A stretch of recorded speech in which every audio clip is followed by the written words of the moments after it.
Hello and welcome to the Purpose Pursuit podcast with me, Hannah Miller. Today is a really extra special episode for me. It's a bit nostalgic and a bit, I can't believe I'm sitting here, but it is 10 years ago that I started this company, 10 years ago that I started working for myself. And I know everyone always says this, but gosh, 10 years, it seems like just yesterday, and I'm 10 years down the line, which means we have met some really important milestones. One is that small businesses and new businesses tend to fail in the first 5 years, and we've doubled that. So that is something to be really proud of. On top of that, it's my actual birthday. Well, it was. I've just had my birthday. So I'm in a kind of celebratory, milestone-y, reflection kind of state of mind. And we were talking about how, 10 years is a big deal. It's a decade of it existing. And how, what have we learned along the way? What are some of the lessons that I've learned in the years that I've been on planet Earth and the 10 years that I have been leading my own business? And so I've got 10 thoughts here that are both professional and personal in their reflections. They are not the top 10. There are loads of things I could have said. I probably could have given 50 points, but in the kind of efforts of you not feeling absolutely exhausted by listening to me and me going on for hours, I've picked 10 things that I wanted to give you as thoughts from being 10 years down the line and also being probably at the midpoint of my life. So I'm at this kind of reflective mode, look how far we've come and, what's around the corner and what have I learned?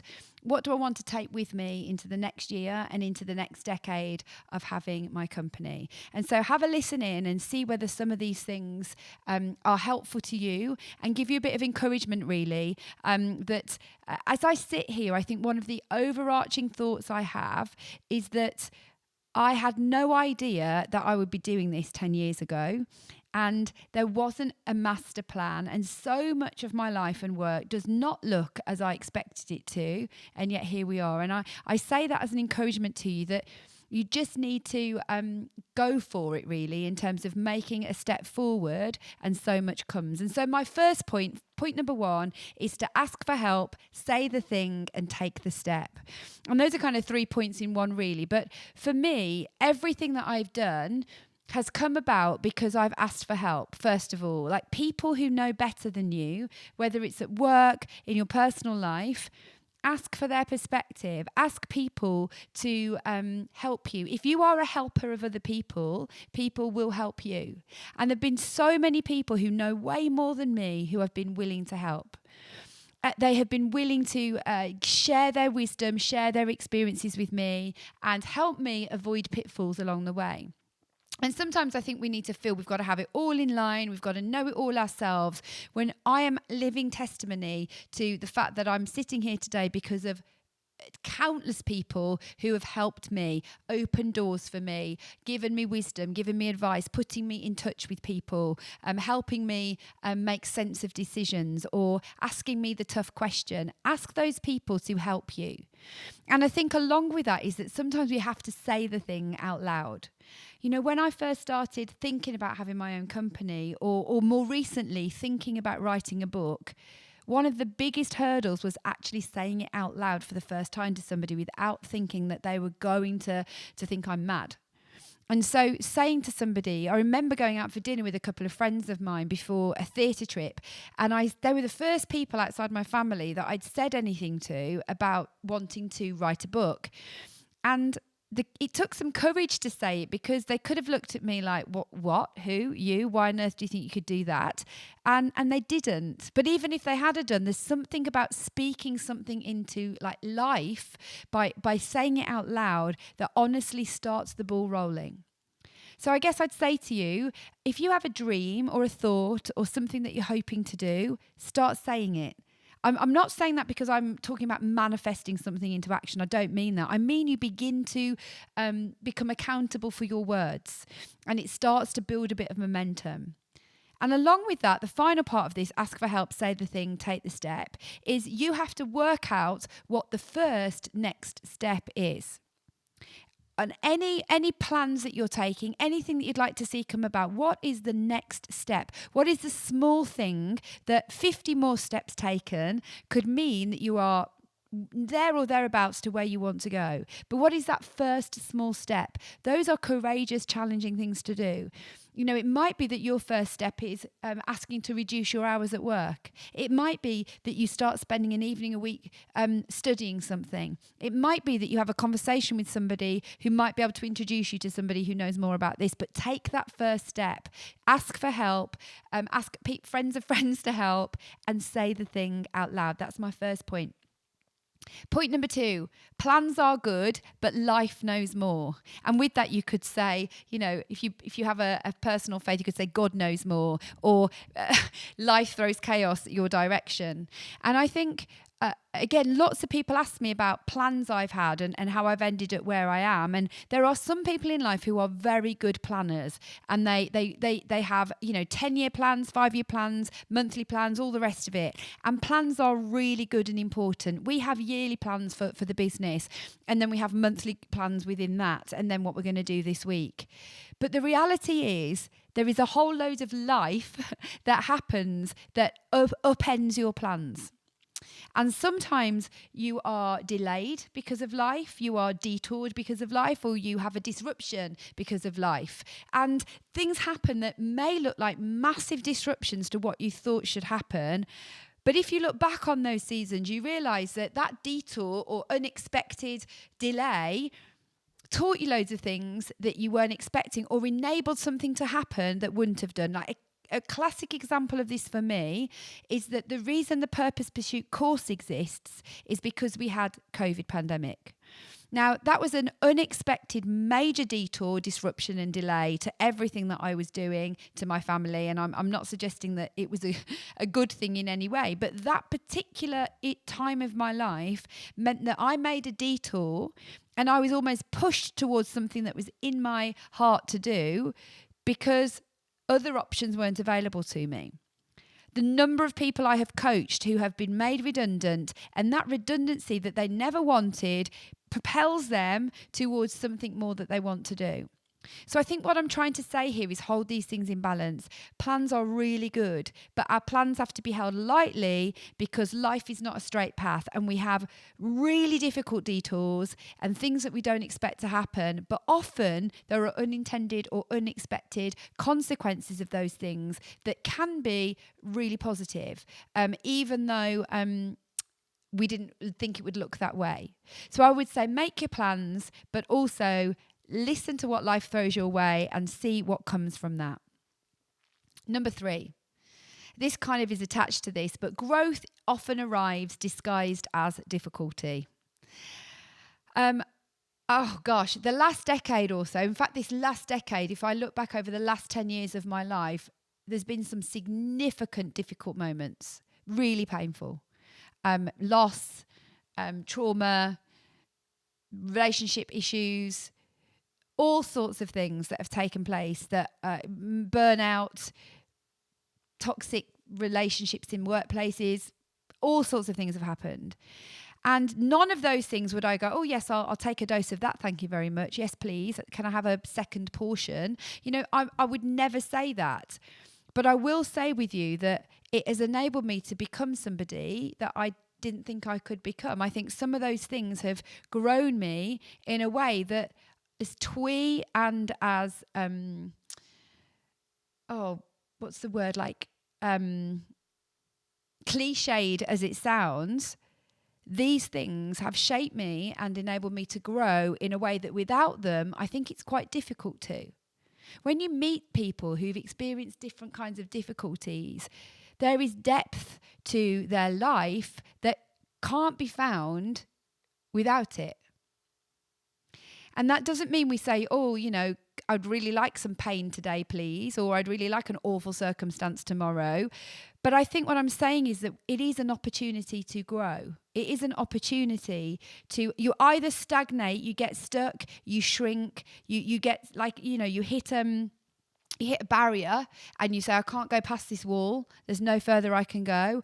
Or it shapes you in that challenge rather than, you know, breaking you and shattering you into pieces. And you see that you can never be the person you were before that time, but you can be a person with layers of kind of experience, learning, understanding, compassion that couldn't come without it. So I think I'd say, it's that whole cliche, isn't it, around a diamond's formed in pressure, and it's it's that sort of place of pressure that produces something incredible, or pearl, the same kind of story. That those things are true, that beautiful things can occur from really difficult circumstances. And anyone who's done anything difficult will tell you it's painful, it's hard, and that within that they would never have chosen that hard, but that hard has enabled a growth that they might not have had. So I want to encourage you, if you're listening today and you're in a really difficult time, really painful season, I am so sorry that is happening to you. And I'm not remotely dismissing that as what it is. But I do want to say to you that if you choose it, some time from now, there can be things within this that will shape you and grow you and will be part of the fabric of you that will actually bless other people and help others cope with difficulty too, because of the experiences you've had. Number 3, and this is probably a more recent one for me, tend to your body, mind and soul. I think this is the year that I've been more consistent than any other in this area. And I've had quite a few years so far. I don't think it's because I've pushed harder and, dug in and thought this is, going to be my priority. But I have tried to, little by little, take a bit more care of all of me. I haven't been on week-long retreats. I haven't got a fitness membership of a top-notch gym and spa, but I have done things on the daily, on the weekly, that have looked after my body, they've looked after my mind, and they've looked after my soul. And I have had, as I've said already, some difficult things occur, and I do believe that priority in the small little ways has created some healthy foundations for me to cope with these difficult things. And I don't think I've done a very good job of this for a lot of my life. I would say that I've got regret that I haven't taken care of these things better earlier in my life. And so if you're younger than me and you're listening to this, take the opportunity to take care of yourself, and not just your body. That's not just about, making sure you feel physically fit. What looks after your mind? How do you replenish your mind and your thinking and look after that peace of mind that is which is priceless? And how do you take care of your soul? What does it look like for you to feel aligned with that greater sense of purpose, your values, your spirituality? Again, I can't prescribe this for you, but I am challenging you to think about this part of your life and not wait for an easier time to fit it in, because that is not coming. And I think I would add to this, this isn't one of my points, but this is not something to keep pushing down the road. It's something that we need to think about while we can. We don't know what's around the corner for us.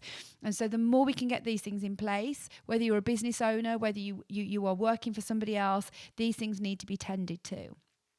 Next point, I've lost 1, 2, 3, 4. This is number 5. Let go of the need to prove. And I've really purposefully not called this let go of people pleasing, because number 1, I think that is ludicrous, because I don't think we can ever be free of that. But there can be this underlying desire to prove ourselves, which is driven by a wrong desire to please other people and meet their agenda, a wrong fear of man and fear of what people think. An overperformance, I will do more than you've asked me to do. You say jump, I say how high, which comes from like this desire to prove my worth and prove my place at the table.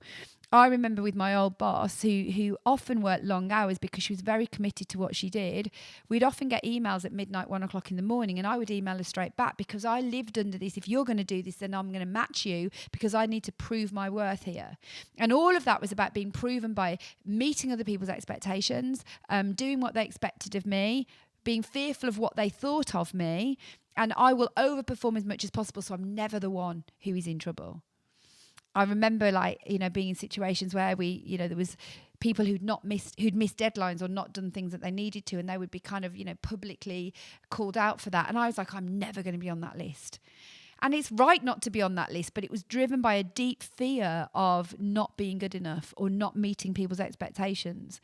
And so I think recently I've been thinking about this And I've avoided saying don't people please because I want to please people and I want to see people happy. I want my life to be not just about my desires, but I don't want to feel like I've got to prove myself or I'm going to be validated by other people's experiences of me. And I say this, recording this on the precipice of a book going out into the world, which either may sell no copies and everyone who reads it may hate it. Those are very real anxieties I'm dealing with. But if I'm using those as my metrics of success, they're so outside of my control. They are precarious, as I've said recently, and they are going to cause me to have an insecure foundation to that whole process. So if I can change my metrics here and think, actually, what am I trying to prove? And I've proven to myself that I can write something that has gone through a process of, Penguin and Dorling Kindersley approving, and that in and of itself is enough. Don't get me wrong, I would love people to love it, but I have to get that in its right place so that I am not debilitated, literally paralyzed by this desire to prove myself to other people. So let go of the need to prove without losing a desire to please people, because I don't think they're two and of the same thing. Next one, you are allowed to evolve. Now, what that means is something can have been really good and really a great assignment for you, and you can outgrow it. It does not mean that what you did was bad. It does not mean that you think you're better than that. It just means that things have shifted. I think the very nature of the transitions of life, those very things that happen, there are so many of them. I talk about it all the time. Moments of letting go, grief, becoming a parent, losing a parent, getting in a long-term relationship, changing our geographical location, going through a serious illness, seeing our children grow up, retirement, redundancy. Name any other thing that you can think of that isn't on my list. Those things create evolutions of who we are that mean that we can outgrow something that for a time felt really good. Just think about a plant in a little pot, and it's really doing really well in that pot, and then all of a sudden it is contained in that pot and it needs a new pot because now it's outgrown that container. And if you do not put it into another pot, it's just going to be restrained, constrained, and it can't be everything that it can be. And I have watched myself be replanted and potted into different environments, different roles, different seasons, and I've evolved in those. I'm still me. I'm still the person I am underneath that, but something that fit me in the past no longer serves me. And that's an important thing to recognise when it's happening. And the process of being repotted is a little bit precarious because the plant is in a really sensitive place, isn't it? When it comes out of that secure pot and you're holding that plant in the air and you're getting ready to place it again, it's been through some trauma. And yes, it's going to grow again, but that whole process is quite traumatic and doesn't feel necessarily like we're growing. So again, can I encourage you to see that evolution as a natural thing, that you will grow, you will change, assignments will change, your fundamental purpose and who you are, your personality, your values will remain more constant. Okay, we're nearly there. Next one. Consistency is greater than intensity. Years ago, a friend of mine who's had a business a lot longer than me really encouraged me to just be consistent, keep showing up, do the thing that you said you were going to do and keep doing it. Years ago, I can't remember how many years ago now, but I said in a blog that I sent to a few people, I'm going to do this every week. And I wrote it in the email that I would send a blog every week. Up until that point, I had been saying for ages, I'm going to start writing. And I didn't do anything about it on a consistent nature. But when I sent this email and I told those people that I was going to send something every week, I have never missed a week since then. And I would say there are other people who are much more capable writers than me that might write once a year, but I've consistently showed up steadily. I've consistently showed up online. I've consistently showed up with my clients. I've consistently showed up in responding to emails. And those small consistencies over time, I am sure, have had more impact than some big launch that then fritters away. So again, can I encourage you that we often feel we've got to do these big power moves and we put all our energy behind something that we then just can't maintain. What does it look like for you to consistently do something and see change over time? It's really similar to when people, they say, right, I'm going on holiday in 3 weeks and I'm going to go on this mega diet and I'm going to eat cabbage soup for 3 weeks. You will have some good outcomes from that, but they normally aren't long lasting. Normally, old things return. But if somebody says, I'm going to take 6 months to do the same thing, actually that consistent, smaller change is something that's manageable, sustainable, and then life starts to look different off the back of that. So avoid feeling like you've got to do these surges and more think about, where do I consistently improve, or where do I consistently show up, or do the thing I said I'm going to do and keep doing it over and over again. Laura wanted me to call this next one Higher Laura. She thought that would be a good top 10 things to do. And to be honest, it was probably one of the best things I've ever done in my work life, is to hire Laura. But if we take that a little bit further, because you can't all hire Laura, and you might all not have your own business or be hiring anyone, I think we could call this particular point, build the village that you need, and people are priority. Products come and go. Resources come and go. Things that we own come and go.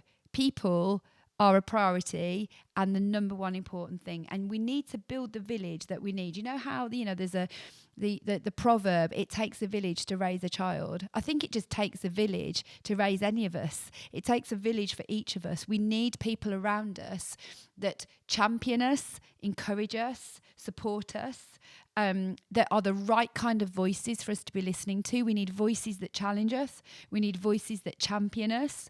We need voices that cheer us on. We need voices that give us creative ideas. We need voices that open doors for us. We need people that come alongside us with their different experiences, that what they have in common is that they are for you. And that helps build the village that we need to make the progress in our life. And every one of us needs that, regardless of what our work situation is. Some of those people might be your family. For some of you, your family might not be able to be that at all because of all kinds of dysfunction or challenge that you have in your family. But friends can be family to you. Friends, colleagues, people that you get to know can be the family that you might not have had in your own life. But building that village around you and the right people is crucial. It's a well-known kind of thing that people say, which is you are the average of the 5 people around you. And, I don't think we should dump people because they no longer serve our purposes, because I think that would be really wrong. And I would never want to say I've outgrown this person. They don't serve my purposes anymore. That feels very self-centered in friendship. But I do think thinking about the voices you're listening to and those people who speak into your life is so important, because if those 5 people or 10 people or whatever number you want to use, if you are the average of them, you want those to be the right people. It's why when we're thinking about our teenagers, we think about the friends around them, because that matters in terms of the impact it's going to have on the choices they make and the way they see the world. It's why when we build our best friendships, we want people that we don't want those, frenemies, as people call them, who are supposed to be friends, but actually they really hurt us. We want people who are in our team and in our corner.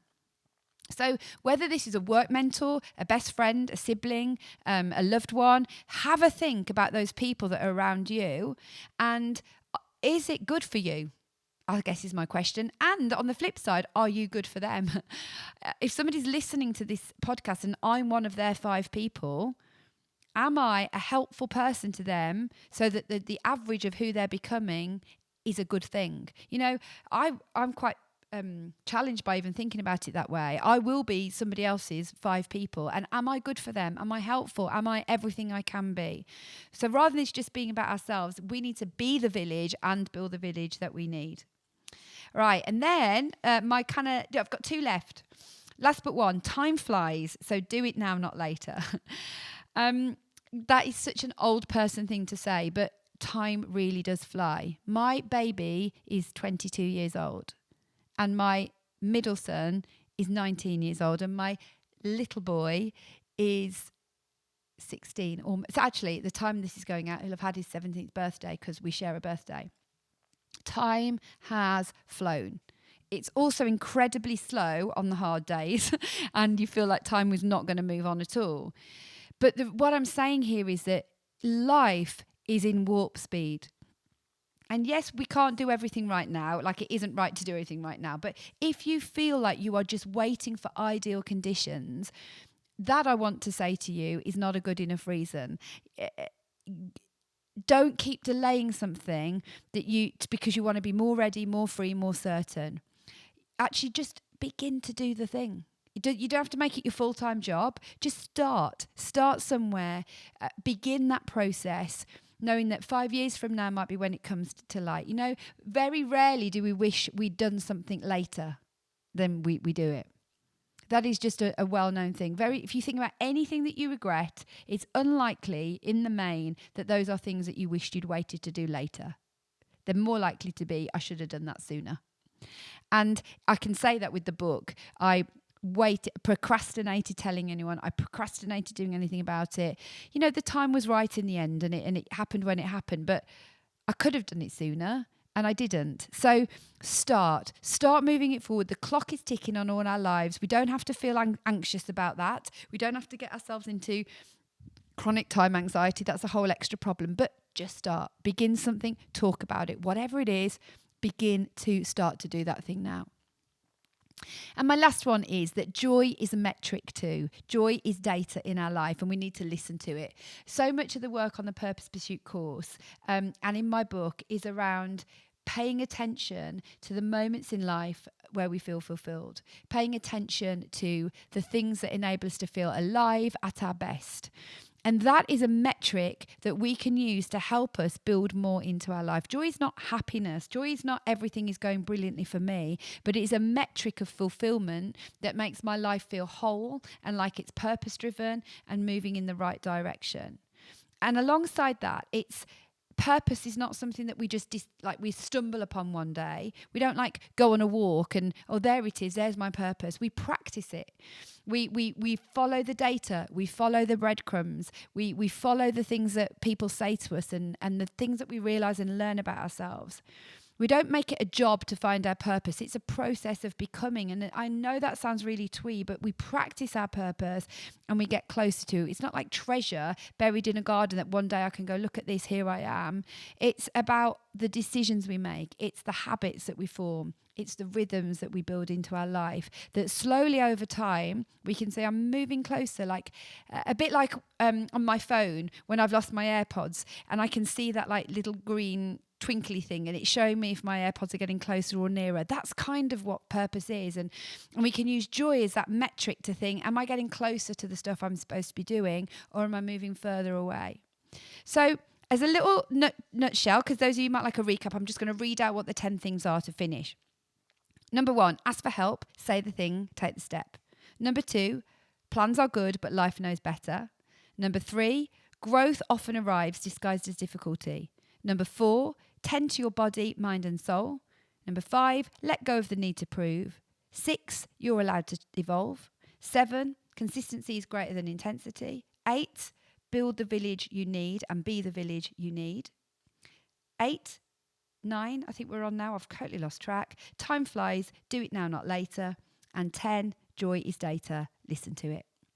I really hope that's given you food for thought. If I can help in any way, please do get in touch. Remember, the Purpose Pursuit book, if you're listening to this live, is available for pre-order and comes out in December and covers so much more of this in so much more detail in a way that you can practically apply to your life. But if you're listening to this and you're in a reflective mood or you've got something in your heart to do, I hope these encouragements show you that none of us have a master plan, even those that say they have, and we just put one foot in front of another and we gave it a good go. Bye-bye for now.